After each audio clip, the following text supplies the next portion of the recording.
Welcome back to Easy English Sip. Hello, everyone. Last time, we helped you confidently describe your dream job. Now, let's talk about what makes life truly enjoyable, your hobbies. That's right. A really great A2 level English lesson. Mm-hmm. And it focuses on, a super important topic for actually connecting with people, Which is? talking about hobbies and interests. Ah, yes. A classic. All right, before we get to sentences, let's build our vocabulary. Synthesize the best vocabulary, And why they're so essential for, natural conversation. especially when you meet someone new. Yeah. Yeah, exactly. So our mission today is pretty clear. Take this structured lesson content Mm-hmm. and show you how to use it, right away, to help you sound more fluent, more confident. When you're just chatting about what you do in your free time. Precise. Okay, so let's start at the beginning, the foundation. 15 common hobbies. Which is a good number. Not too many, not too few. But the really smart thing, I think, is how they're grouped. Oh, yeah. How so? Well, they aren't just some random list, They're organized by the type of activity. Ah, I see. Like creative, active, that sort of thing. Exactly. And that's actually a key strategy, isn't it?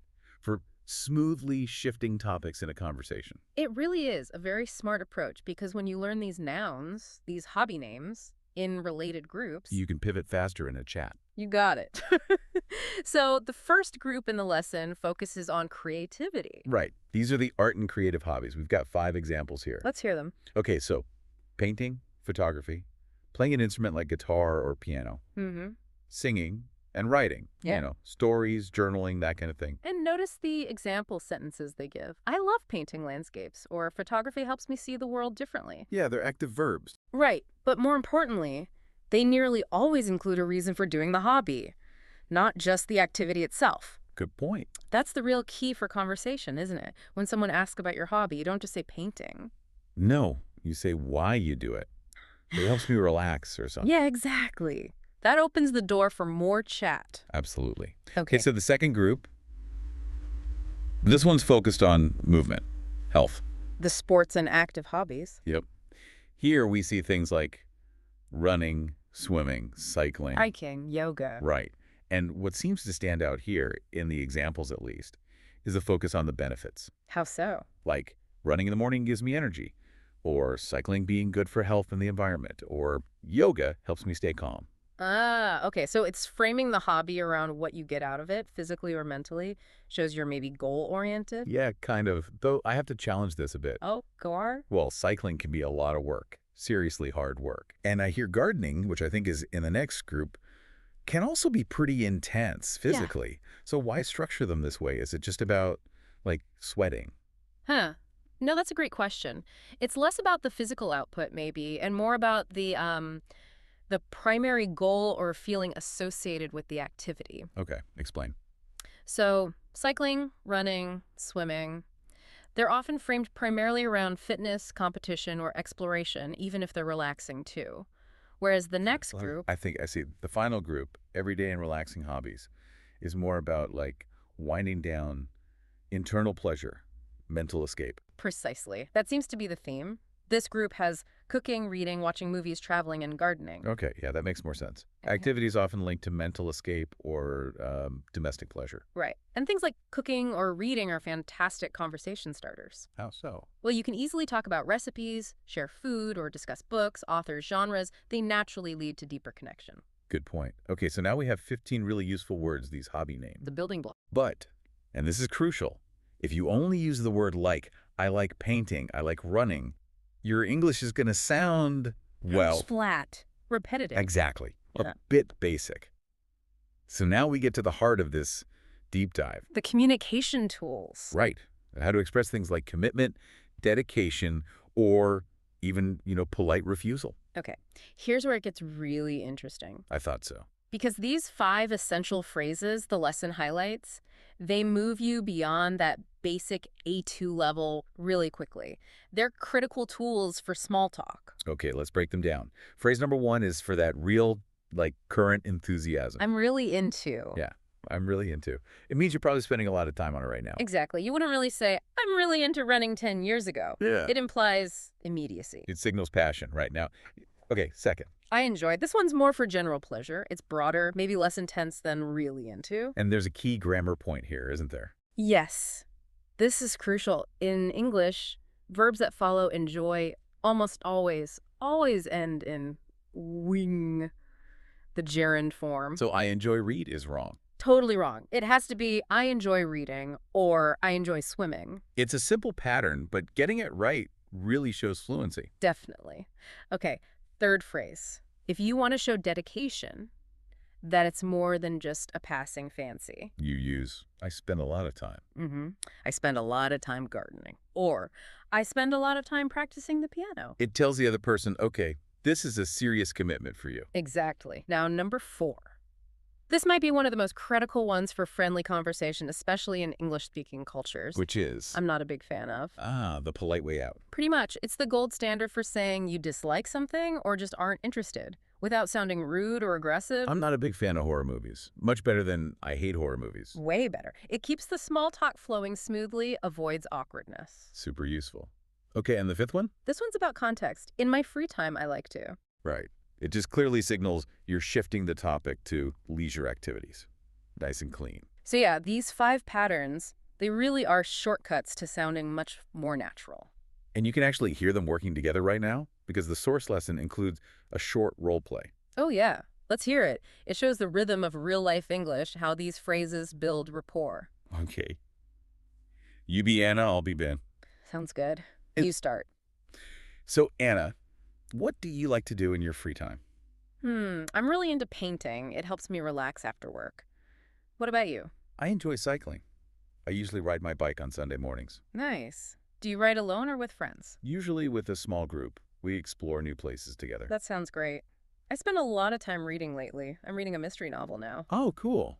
I'm not a big fan of reading, but I love watching movies. That's okay. Everyone has different hobbies. True. What kind of movies do you like? Mostly dramas and documentaries. I think they're inspiring. That's interesting. Maybe next time we can talk about favorite movies. Deal. Okay, end scene. Nice job, Ben. Thanks, Anna. Eh. But seriously, see how quickly they exchanged quite complex ideas about their preferences. Yeah, and they used, what, 4 of those 5 core phrases we just discussed? Exactly. I'm really into, I enjoy, I spend a lot of time, and I'm not a big fan of. Plus that polite agreement, everyone has different hobbies. It just shows how effective these patterns are for building a connection quickly and smoothly. Totally. So Yeah. let's take it a step further. What does all this mean for actually making connections, out there in the real world? Right. It means moving just a little bit past those absolute basics. Those 5 phrases are foundational, absolutely essential. Right. But we can make your English sound even more natural, maybe edge you towards B1 level even, with 5 slightly more advanced but still really easy phrases. Okay, I like the sound of that. Let's call these the fluency boosters. Yeah. Good name. So the first one helps you explain when or how a hobby started, instead of just, I started painting. I got into something like I got into photography when I bought my new phone, or I got into yoga last year. Okay. So it implies a more recent discovery or commitment. Often, yeah. It sounds very natural.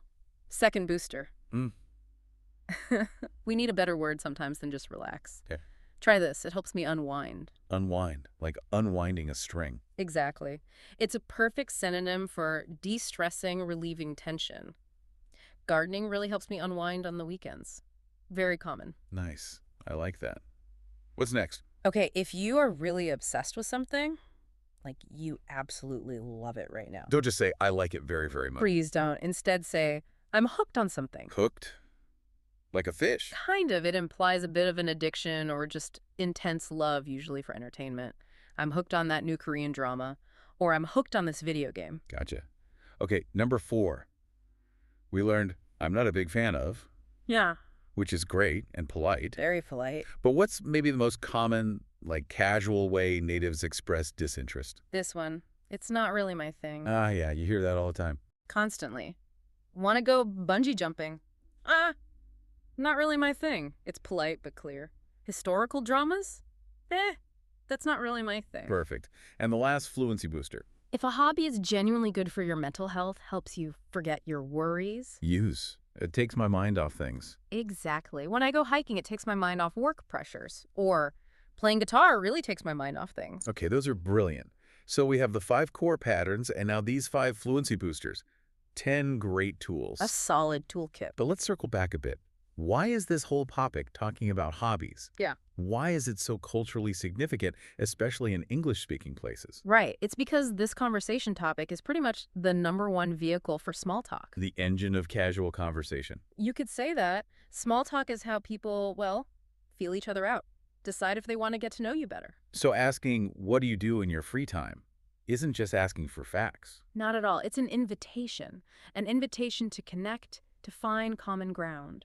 And it often leads directly to, well, to actual connections, right? Absolutely. People form clubs, groups, communities around these shared interests all the time. Like in the role play. Ben and Anna immediately started talking about cycling groups, reading preferences. Exactly. And think about how vital that is if you're traveling or studying abroad or just moved to a new place. Yeah. Finding people with shared hobbies is probably the fastest way to make friends. It really is. Book clubs, running groups, gaming communities, whatever it is. Sharing hobbies is one of the best ways to connect. So that's the real takeaway here, isn't it? Fluency isn't just about memorizing grammar rules. No way. It's about social utility, using the language to actually build relationships. Okay, so now we want you to try putting these tools into practice. Right now. Yep. Time for a mini challenge. Here it is, straight from the source material. What's your favorite hobby and why do you like it? Try to answer that question out loud right now and use one of the 10 phrases we talked about today. Maybe I'm really into, or it helps me unwind. Or, I got into, or, it takes my mind off things. Just pick one and try it. Give it a shot. Okay. Wow, we covered a lot today, didn't we? We did. Let's recap quickly. We looked at 15 key hobbies, but importantly, how they're grouped. By conversational utility, yeah. Creative, active, relaxing. Then we mastered those 5 essential sentence patterns. I enjoy, I spend a lot of time. I'm really into, not a big fan of, and in my free time. And then we added those 5 natural fluency booster expressions. Like got into, unwind, hooked on, not my thing, and takes my mind off things. Plus, we talk about why this matters, the cultural importance of small talk and connecting through shared interests. So you basically now have the full toolbox to talk really confidently and naturally about your interests in English. The only thing left is practice, practice, practice. That's the real key to fluency now. Definitely. And we really strongly encourage you, listen to this again, maybe even a few times, and focus on repeating, on shadowing the English you hear. Try saying the phrases along with us. And here's a tip. Don't immediately jump to check dictionaries or translations the first time you listen again. Right. Just let the sounds and the rhythm sink in.